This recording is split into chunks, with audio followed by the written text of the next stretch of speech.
Céline Cotalorda, bonjour. Bonjour. Merci d'avoir accepté notre invitation en cette journée si spéciale pour vous. Vous êtes la déléguée interministérielle pour la promotion et la protection des droits des femmes. Je ne vous apprends rien en vous disant que la journée du 8 mars est la journée internationale des droits des femmes. Qu'est-ce que représente cette journée pour vous tout d'abord ?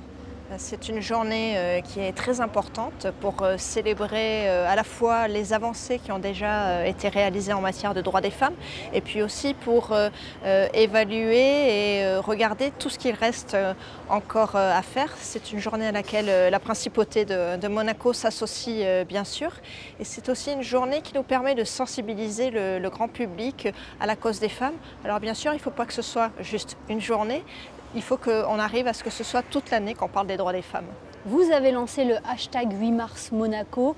Est-ce qu'on peut revenir sur la naissance de ce hashtag et puis toutes les campagnes qui ont accompagné cette référence ?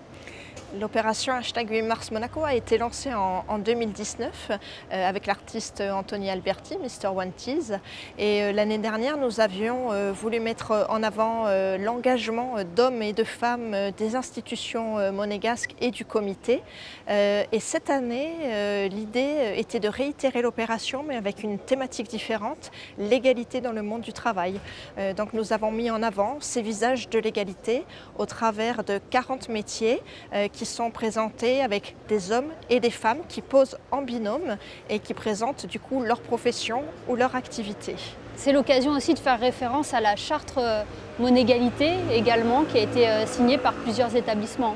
Tout à fait, cette charte a été mise en place l'année dernière par le gouvernement et on s'est appuyé en fait sur les fondamentaux de cette charte pour à la fois trouver des professionnels qui sont en lien avec ceux qui ont signé la charte et puis pour continuer à faire passer ce message de l'égalité au travail, à faire de la sensibilisation et de la pédagogie.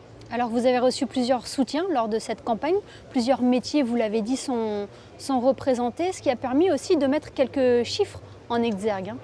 Alors effectivement, plusieurs métiers, plusieurs activités ont été présentées. On a choisi surtout de casser les stéréotypes et les clichés. Donc on a pris volontairement des métiers qui traditionnellement sont plus représentés par des hommes ou par des femmes. Donc on a un homme sage-femme par exemple qui est le seul du CHPG. On a également un homme qui est éducateur de jeunes enfants, c'est le seul à la mairie. Donc on a mis en avant ces métiers. Et puis côté métier masculin, on a des personnes du domaine de la construction, des jardiniers également qui ont posé. Il n'y a que 4 femmes qui occupent ce poste au sein des services de l'État. Donc voilà, c'était cette idée de casser les stéréotypes et montrer que tout le monde peut accéder à n'importe quel métier s'il en a la volonté.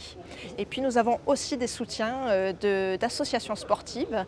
On a des représentants du foot, du basket, du volley et du rugby, puisqu'il y a une section féminine de rugby qui vient de se créer. On est très heureux aussi d'avoir cette participation et cet élan collectif autour de la cause. Et c'est une campagne qui sera énormément visible dans les rues de la Principauté.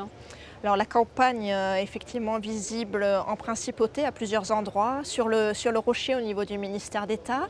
On a aussi cette année le soutien de nos partenaires, des autres partenaires institutionnels, le Conseil national qui affiche également les portraits ainsi que la mairie. Et puis ensuite en ville à d'autres endroits, au rond-point Saint-Dévote, au rond-point de Carrefour et dans la galerie commerciale de Fontvieille qui est un lieu de passage très fréquenté par toutes les personnes qui habitent ou qui viennent travailler en principauté, puisque l'idée aussi de cette campagne, c'est de montrer toute la diversité et la variété des métiers qui sont exercés en principauté.